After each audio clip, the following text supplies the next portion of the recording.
किस आधार पे आप टीचर्स को एक्सपोजर दे रहे हैं? उसको 5 नंबर दे रहे हैं आपकी पीएचडी और उसकी एमफिल है, वो पीएचडी एमफिल से बच्चे को क्या फायदा होने वाला मुझे बताइए। आप 5 नंबर दे रहे हैं कि आपको अवार्ड मिला कि नहीं मिला, उस अवार्ड से बच्चे को क्या फायदा हो रहा है, मुझे इस बात का समझ नहीं आई।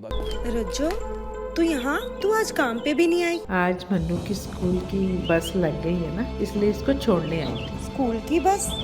पर तेरा मनु तो सरकारी स्कूल में पढ़ता है ना? हाँ जी दीदी, अब सरकारी स्कूलों में 200 बसें चल पड़ेंगी, जिसका फायदा मेरे मन्नू जैसे 10,000 बच्चों को होगा। सरकारी स्कूलों ਨੂੰ भी बहुत शानदार बसां ਅਸੀਂ देवांगे। पहले बैच वास्ते 20,000 बच्चे ਦਾ ਅਸੀਂ प्रबंध कर रहे हैं। जो हमारा एक्सपोजर टूर का जो क्राइटेरिया बना था उसमें एकेडमी का एक भी नंबर नहीं रहा। अब बोलेंगे तो क्या करेंगे बताओ, बोलना तो पड़ेगा ना इस बात को लेके। किस आधार पे आप टीचर्स को एक्सपोजर दे रहे हैं? उसको 5 नंबर दे रहे हैं आपकी पीएचडी और उसकी एमफिल है, वो पीएचडी एमफिल से बच्चों को क्या फायदा होने वाला मुझे बताइए। 5 नंबर दे रहे हैं कि उसने ट्राइबल 8 साल रहा कि नहीं रहा, उससे बच्चों को क्या फायदा हुआ मुझे बताइए। आप 5 नंबर दे रहे हैं कि आपको अवार्ड मिला कि नहीं मिला, उस अवार्ड से बच्चे को क्या फायदा हो रहा है, मुझे इस बात का समझ नहीं आई अभी तक।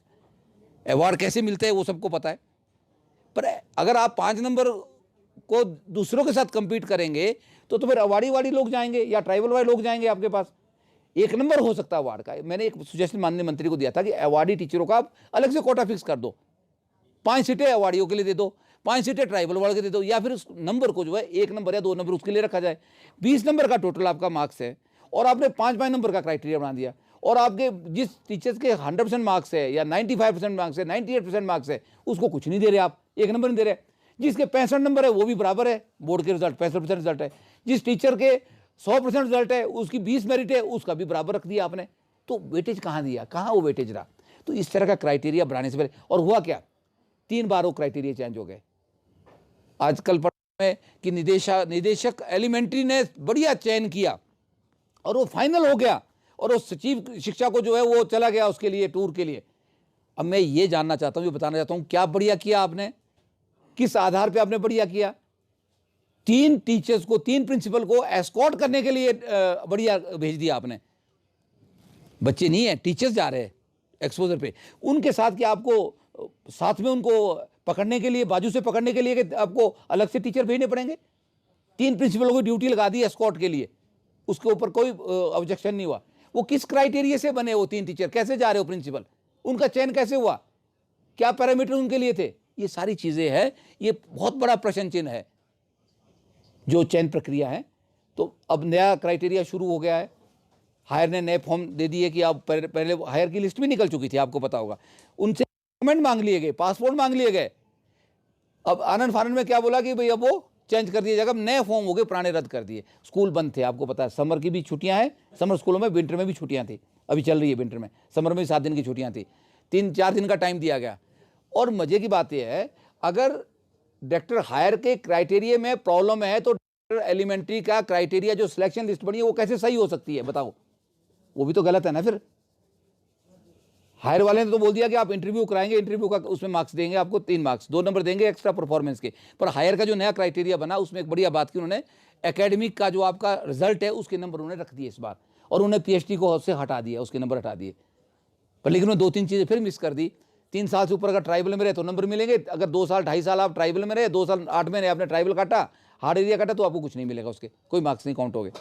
तो ये कुछ प्रॉब्लम उसके अंदर थी, जिसको लेके मैंने अभी माननीय शिक्षा सचिव जो प्रिंसिपल सेक्रेटरी में, हम उनके पास गए थे, वो नहीं मिल पाए तो हमने उनके प्राइवेट सेक्रेटरी को भी मेमोरेंडम दिया है, उनकी डाक फाइल में चला गया, उनको मैंने व्हाट्सएप भी कर दिया है, माननीय शिक्षा मंत्री को मैंने व्हाट्सएप कर दिया मेमोरेंडम कि भाई इस लाइन को, इस गतिरोध को, इस जो एक बड़ा भारी एक वंडर बड़ा हो रहा है, इसको रोका जाए। अगर दोबारा से आपने फॉर्म मांगने हैं तो दोनों से मंगाए जाए, दोनों के रद्द किए जाए। डायरेक्टर एलिमेंट्री अपनी मनमर्जी से 3 लोगों को, 3 प्रिंसिपल्स को भेज रहा है, वो सही हो गए, उसको कैसे आप सही ठहरा सकते? वो पैरामीटर कैसे होगा? कोई बच्चे तो नहीं है कि आपको एस्कॉर्ट करने के लिए एक आदमी को एक टीचर भेजना पड़ेगा, जेबीटी के साथ 1 आदमी, सीएनबी के साथ 1 प्रिंसिपल, के साथ 1, तुम्हें लेक्चर के साथ भी भेजना पड़ेगा।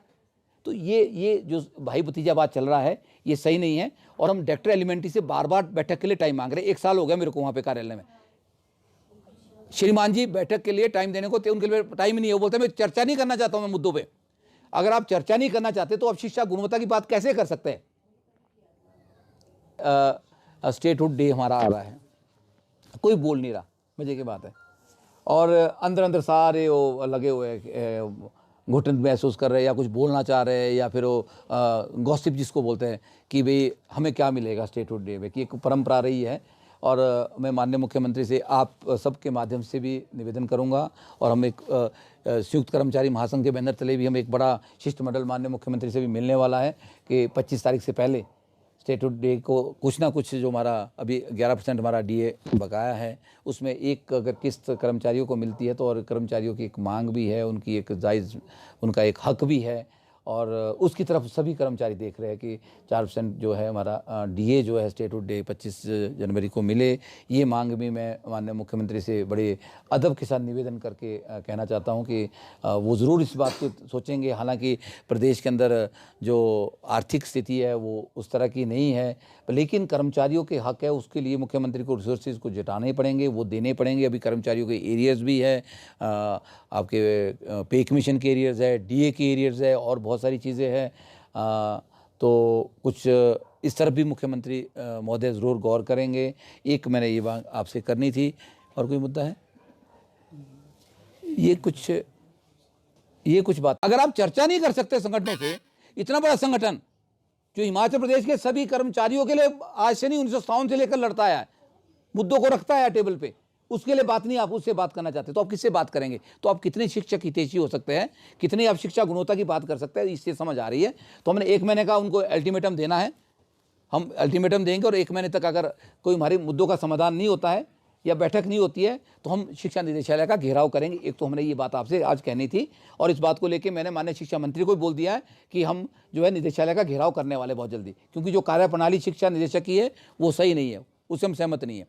दूसरी बात मैंने जो आपसे कहनी थी, वो एक बड़ा अच्छा एक निदेशालय में जो उसका पुनर्गठन हो रहा है, और माननीय मुख्यमंत्री के समक्ष और शिक्षा मंत्री के समक्ष हमने एक बात को बहुत बार रखा कि आप रिसोर्स मोबिलाइजेशन की बात कर रहे हैं बार बार, ढांचा हमारा वही है। एलिमेंट्री शुरू हो गई, पर एलिमेंट्री कागजों में हुई, वो डिप्टी डायरेक्टर से नीचे नहीं उतर पाई, इसलिए हमारी गुणवत्ता नहीं आई। ये कारण है, गुणवत्ता शिक्षा नहीं हो पाई। हम पिछड़े 2 नंबर से 18वें नंबर पे 21वें नंबर पे गए, कारण ये सारे हैं। तो हमने कुछ सुझाव दिए, तो हम बड़े आभारी हैं शिक्षा मंत्री महोदय के और माननीय मुख्यमंत्री के कि वो इसके ऊपर काम कर रहे हैं। पर उसमें भी हम कुछ सुझाव देना चाह रहे हैं, हम लिखित में भी देंगे। माननीय मुख्यमंत्री शिक्षा मंत्री महोदय आउट ऑफ स्टेशन है, जैसे ही वो आते हैं हम उनके समक्ष भी अपनी बात को रखेंगे कि इस तरह से फिर बंडर खड़ा ना हो, जैसे अभी एक्सपोजर विजिट पे हुआ। इस निदेशालय के पुनर्गठन पे भी लोगों के ऊपर बहुत सारी इसके ऊपर क्यास लगे हुए हैं, सबको अपनी चिंता है कि हमारी पोस्टों का क्या होगा, हमारी पोस्टें तो नहीं खत्म हो जाएगी।